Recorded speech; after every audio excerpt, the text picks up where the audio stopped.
Hello friends, this is welcome to classes. Friends, आज हम करेंगे अपना एक्सरसाइज 6.2 का प्रमेय नंबर 6.1। हमें क्या गिवन है, यदि किसी त्रिभुज की एक भुजा के समांतर अन्य दो भुजाओं को भिन्न भिन्न बिंदुओं पर प्रतिच्छेद करने के लिए एक रेखा खींची जाए तो ये अन्य दो भुजाएं एक ही अनुपात में विभाजित हो जाती हैं। मतलब एक भुजा के समांतर हम लाइन खींच देंगे तो वो जो समांतर लाइन है हमारी, वो अन्य दो भुजाओं को जिन बिंदुओं पर प्रतिच्छेद करेंगी तो वो दो भुजाओं को बिल्कुल बराबर अनुपात में विभाजित कर देंगी, एक ही अनुपात में विभाजित करती हैं। तो सबसे पहले हम क्या करेंगे, इसमें डायग्राम बना लेंगे। हमें क्या बनाना है, त्रिभुज बनाना है। थोड़ा सा हम तिरछा करके बनाएंगे, आड़ा कर। ये क्या है, हमारा त्रिभुज का नाम दे देंगे हम ABC। हमारा त्रिभुज हो गया। BC के समांतर एक लाइन हम ड्रॉ कर लेंगे यहाँ पर, इसको हम नाम देंगे DE। अब हमने क्या करना है, एक रचना करनी है, क्योंकि हमें त्रिभुज चाहिए अलग अलग बिंदुओं पर प्रतिच्छेद करते हुए। तो यहाँ से हम क्या करेंगे, B को किससे मिला देंगे, हम E पॉइंट से मिला देंगे, और D को हम किस पॉइंट से मिला देंगे, C। अब हम क्या करेंगे, E से AD भुजा पर लंब डालेंगे, हो गया हमारा लंब परपेंडिकुलर डाला है। और D से भी हम क्या करेंगे, सामने वाली भुजा पर लंब डाल देंगे। तो ये क्या हो गया, हमारा लंब हो गया, इसे हम नाम देंगे M, और ये हो गया हमारा N। तो सबसे पहले हमने क्या किया है, BC के समांतर रेखा DE, इन्होंने कहा ये हमें एक भुजा के समांतर अन्य दो भुजाओं को रेखा खींची है हमने, तो BC के समांतर हमें DE रेखा दे रखी है। तो सबसे पहले सॉल्यूशन में हम क्या लिखेंगे, दिया है, ये क्या चल रहा है, हमारा हल चल रहा है। क्या दिया है, BC के समांतर रेखा हमारी कौन सी है, DE रेखा है। दूसरा हम क्या लिखेंगे, सिद्ध करना है। क्या सिद्ध करना है हमें,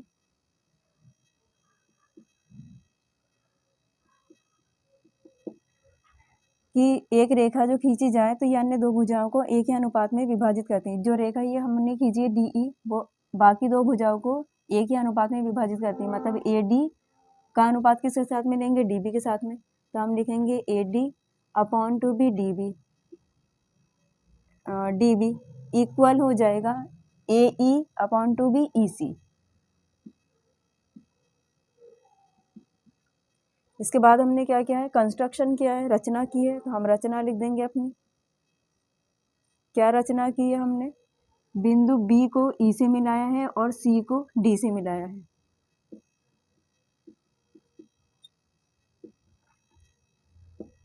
B को E से मिलाया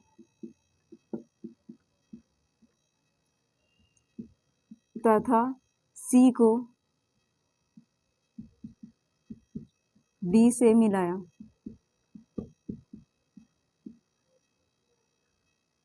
दूसरा काम हमने क्या किया है, EN को लंब डाला है कौन सी भुजा पर, AD पर। तो हम लिखेंगे EN लंब है किस पर, AD पर। हमने खुद ही डाला है रचना कर। और दूसरा तीसरा काम क्या है हमारा, DM लंब डाला है हमने किस पर, AE पर। तो DM लंब डाला है AE पर। इतना काम हमने क्या किया है, अपने पास से किया है। अब हम क्या करेंगे, अपनी उत्पत्ति करेंगे। प्रूफ है हमारा ये। प्रूफ में हम सबसे पहले क्या करेंगे, अपना त्रिभुज ADE लेंगे, क्योंकि हमें AB भुजा पर काम करना है अभी, और बाद में क्या करेंगे, फिर AC भुजा पर करेंगे। तो AD भुजा हमारी किस में आ जाएगी, त्रिभुज ADE के अंदर आ जाएगी। और दूसरा क्या है, DBE के अंदर आ जाएगी। ये पूरी लाइन हमारी एक ही में आ जाएगी। एक एक करके हम लेंगे त्रिभुज ADE में। सबसे पहले ADE का क्षेत्रफल निकालेंगे। त्रिभुज ADE का क्षेत्रफल इज इक्वल टू, फॉर्मूला हम लगाएंगे 1/2 इंटू आधार इंटू ऊंचाई इज इक्वल टू 1/2, तो एज इट इज रहेगा, इंटू आधार। इसमें क्या है हमारा, त्रिभुज ADE में आधार हमारा क्या है, AD है, क्योंकि हमने लंब डाला है ये। तो AD हमारा आधार हो गया, इंटू ऊंचाई हमारी कितनी है, तो लंब डाला है तो ऊंचाई हमारी यही हो गई। इस पॉइंट को हमने क्या किया है, जहाँ इंटरसेक्ट करती है वहीं से हम ऊंचाई लेंगे। तो इस पॉइंट को हमने नाम नहीं दिया है, तो इसके समांतर रेखा हमारी कौन सी हो गई, ME। तो हम इसकी जगह पर क्या नाम दे सकते हैं, ME नाम दे सकते हैं। ये रही हमारी क्वेश्चन नंबर 1। अब हम क्या निकालेंगे, दूसरा त्रिभुज हम लेकर चलेंगे। एक भुजा, आधी भुजा तो हमारी आ गई, आधी भुजा हमें और लेनी है, तो त्रिभुज डी बी ई के अंदर आ जाएगी। त्रिभुज डी बी ई में त्रिभुज डी बी ई का क्षेत्रफल बराबर 1/2 इंटू आधार इंटू ऊंचाई। फॉर्मूला तो हमारा यही रहेगा, इज इक्वल टू 1/2 इंटू आधार, इसमें क्या हो जाएगा, आधार हमारी ये रहा बी डी, इंटू ऊंचाई हमारी क्या हो गई, ये रही हमारी ऊंचाई। तो ये यहाँ इंटरसेक्ट कर रही है, तो इंटरसेक्शन से हम क्या करेंगे, ऊंचाई लेंगे। तो इसके समांतर रेखा हमारी कौन सी हो गई, ये। और ये किसके बराबर है, एम ई के बराबर है। अभी हमने लिखा ही है कि ये इसकी प्लेस पर हमने एम ई लिखा है, तो इसकी प्लेस पर भी हम क्या लिखेंगे, एम ई लिख देंगे। ये रही हमारी क्वेश्चन नंबर 2। अब क्या करेंगे, हम दूसरा ए सी भुजा पर लेंगे। तो ए सी भुजा पर भी हमारा त्रिभुज ए डी ई तो आ ही रहा है, तो हम क्या लेंगे, त्रिभुज ए डी ई में त्रिभुज ए डी ई का क्षेत्रफल इज इक्वल टू, फॉर्मूला वही रहेगा, 1/2 इंटू आधार इंटू ऊंचाई इज इक्वल टू 1/2 इंटू आधार। जब हम भुजा ए सी पर ले रहे हैं तो आधार हमारा क्या हो गया, ए ई, इंटू ऊंचाई हमारी क्या हो गई, ए ई। भुजा पर लंब हमने क्या डाला है, ये डाला है। तो यहाँ पर हम क्या लेंगे, इसके समांतर इंटरसेक्शन से हम लेंगे। तो इसके समांतर रेखा हमारी कौन सी हो गई, डी एन। इतना ही पोर्शन हमने लेना है, तो हम क्या लिखेंगे, डी एन हमारी क्या हो गई, ऊंचाई हो गई। ये रही हमारी क्वेश्चन नंबर 3। अब हम क्या लेंगे, आधी भुजा हमारी आ चुकी है, आधी हमें और लेनी ई सी। तो हम क्या लिखेंगे, त्रिभुज ई सी डी का क्षेत्रफल। तो त्रिभुज ई सी डी में लेंगे हम, त्रिभुज ई सी डी का क्षेत्रफल बराबर है 1/2 इंटू आधार इंटू ऊंचाई इज इक्वल टू 1/2 इंटू आधार। आधार हमारा क्या है, यही है। क्या लिखेंगे, ई सी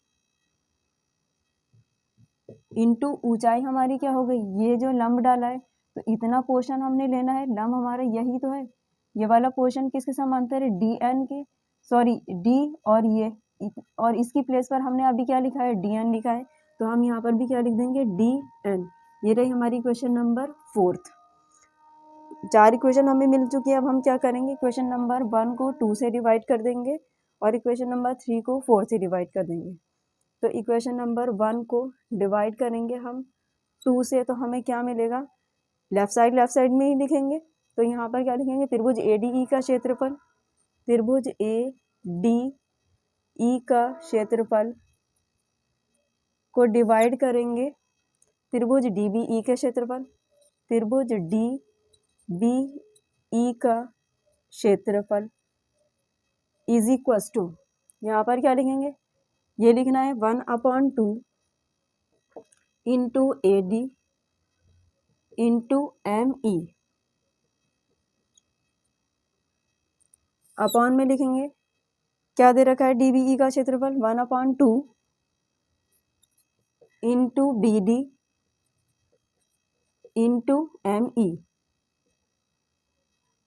तो यहाँ पर 1/2 से 1/2 हमारा कैंसिल हो गया और एम ई से हमारा एम ई कैंसिल हो गया। तो बचा क्या हमारा, A D upon 2 B D. ये रही हमारी क्वेश्चन नंबर, हम इसे थोड़ा अलग नाम देंगे, इसे कहेंगे हम इक्वेशन नंबर ए। अब इसी तरीके से हम क्या करेंगे, 3 को 4 से डिवाइड कर देंगे। इक्वेशन नंबर 3 को डिवाइड करेंगे हम इक्वेशन नंबर 4 से, तो लेफ्ट साइड में लेफ्ट लिखेंगे।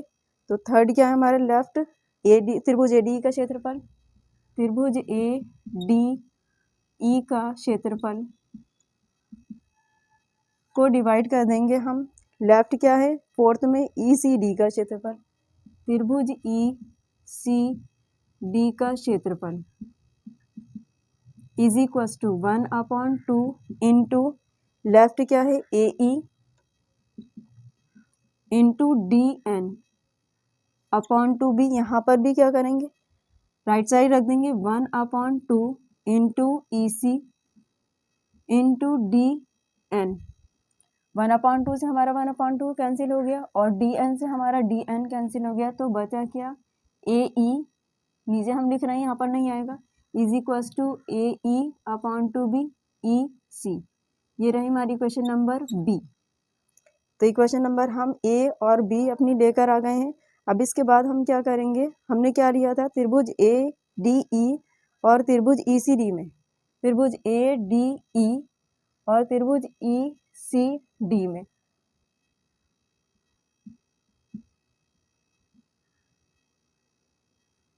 व त्रिभुज ECD में, इन दोनों ही त्रिभुज में हम क्या कह सकते हैं कि एक ही आधार, और इसमें क्या है, आधार हमारा एक ही है, क्या लिया है हमने, एक ही आधार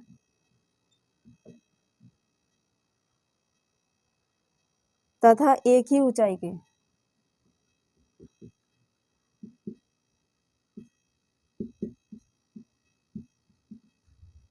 ऊंचाई को हम क्या कर रहे हैं, अपना शॉर्ट में लिख रहे हैं। त्रिभुज ADE व ECD में एक ही आधार तथा एक ही ऊंचाई के त्रिभुज का क्षेत्रफल, त्रिभुज शॉर्ट में लिख रहे हैं, त्रिभुज का क्षेत्रफल बराबर होता है।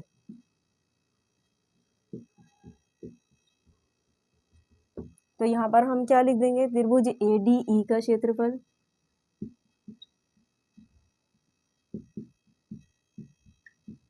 बराबर हो जाएगा त्रिभुज ECD का क्षेत्रफल।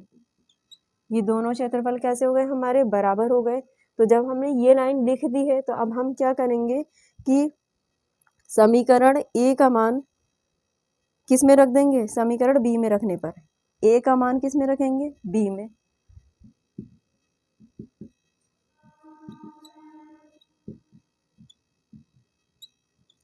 समीकरण B में रखने पर, तो क्या समीकरण A हमारी क्या है, त्रिभुज ADE का क्षेत्रफल, त्रिभुज ADE का क्षेत्रफल अपॉन 2B, क्योंकि हमने क्या किया है, क्या कहा है, ADE किसके बराबर हो गया, ECD के।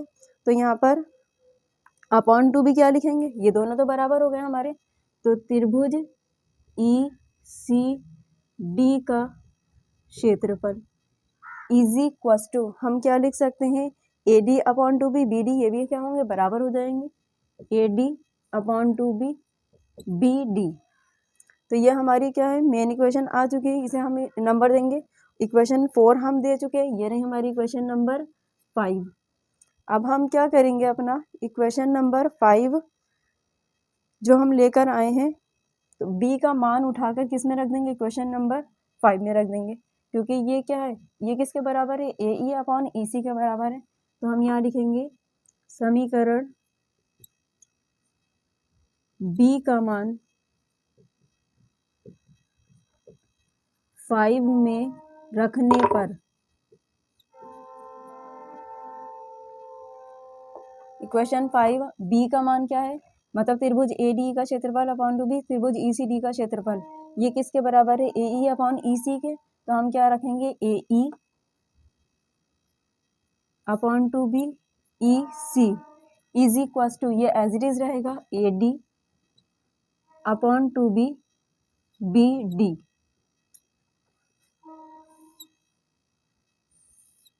यही क्या करना था, हमें प्रूफ करना था।